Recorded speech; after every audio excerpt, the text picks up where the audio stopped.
iwacu mu rugo benga inzoga tukanywa, byari byo byo kunywa bihari, nywa ntangira gusinda ndi umwana. Iyo njya kugira ababyeyi bankurikirana sinjye mu by'ibiyobyabwenge, sinjye mu byo by'inzoga, ubu mfite aho ngeze haruta aho ndi.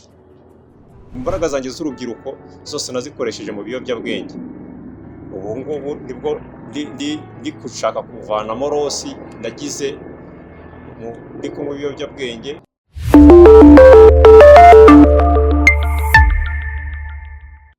Nitwa Kabanda Emmanuel, nkaba naravukiye mu karere ka Kamonyi. Ubuzima bwanjye rero nabayeho mu buzima mbaho iwacu benga inzoga ari byo kunywa bihari, nkajya mbinywa numva nta kibazo gihari, mbaho ntazi kutanywa inzoga ko atari bibi, mbaho mu buzima busanzwe ngenda nywa ntangira gusinda ndi umwana,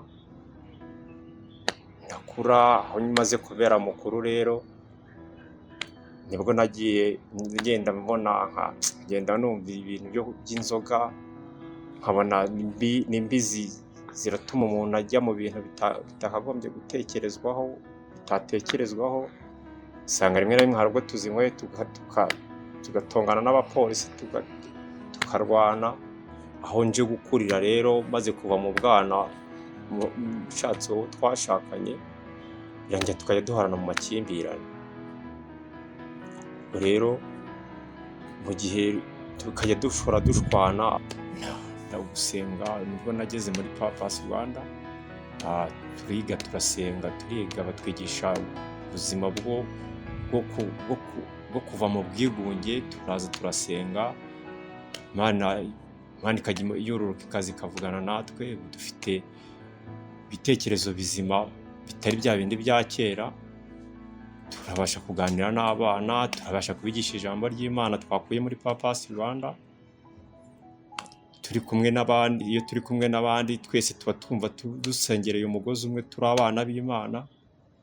Bitandukanye n'imibereho yanjye ya kera nari Fasitingi, bakatuganiriza bakatubwira ibyo tugomba kwirinda bishobora kuduhungabanya mu mutwe, bakatwigisha iby'ubuzima bwo mu mutwe, iby'ihungabana ryo mu mutima, aho umuntu yiburira ibyiringiro kugeza ubwo ashobora gutekereza kujya kwiyahura. Bakatwigisha indwara zo mu mutwe, bakatwigisha uburyo indwara zo mu mutwe ukuntu zifata kwigunga k'umuntu. Ariko iyo turi kuganira, iyo turi kumwe n'abari kutwigisha, bari kutuganiriza, natwe tuba tugenda twunguramo ubundi bumenyi bw'imibereho yacu, ko twakagombye kwifata, tukagira abo tuganirira ibituremereye mu mitima, nk'uko natwe tuba twageze muri Purpose Rwanda tukisanzura, bakatuganiriza natwe tukabaganiriza. Ibyo bikaduhindurira ubuzima bwacu, yaba ari mu mutwe cyangwa mu mutima, bigahinduka ibitekerezo bibi byari birimo bikavamo, hakajyamo ibitekerezo byiza. Mwishimirana, muganira ijambo rishobora kumwubaka umutima, rishobora kumugarurira icyizere aho yari yaratanye agiye kuba yatekereza kwiyahura, akagaruka kubwa Purpose Rwanda babitwigishije. Ndagira inama ababyeyi bari bameze nk'abanjye, babashaka gutera abana bakabaha inzoga, ko bakagombye guhinduka. Urubyiruko ntabwo ari urwo kunywa inzoga, urubyiruko ni urwo kugira ejo heza hazaza. Nanjye iyo njya kugira ababyeyi bankurikirana, sinjye mu by'ibiyobyabwenge, sinjye mu byo by'inzoga, ubu mfite aho ngeze haruta aho ndi. Bakabakangurira, bakabigisha ijambo ry'Imana, bakabibwira umugambi Imana ibafiteho. Aba ari cyo kintu ababyeyi bakagombye kwita ku bana, kubera ko nanjye iyo nza kugira umubyeyi unyitaho akabinkangurira, nari gukura numva ibyo kunywa inzoga atari byiza, nkabasha kugira ubuzima bwiza. Ariko ubuzima bwiza bugize nyuma, mvuye mu mbaraga zanjye z'urubyiruko zose nazikoresheje mu biyobyabwenge. Ubu ngubu nibwo ndi gushaka kuvanamo rosi nagize ndi kunywa ibiyobyabwenge.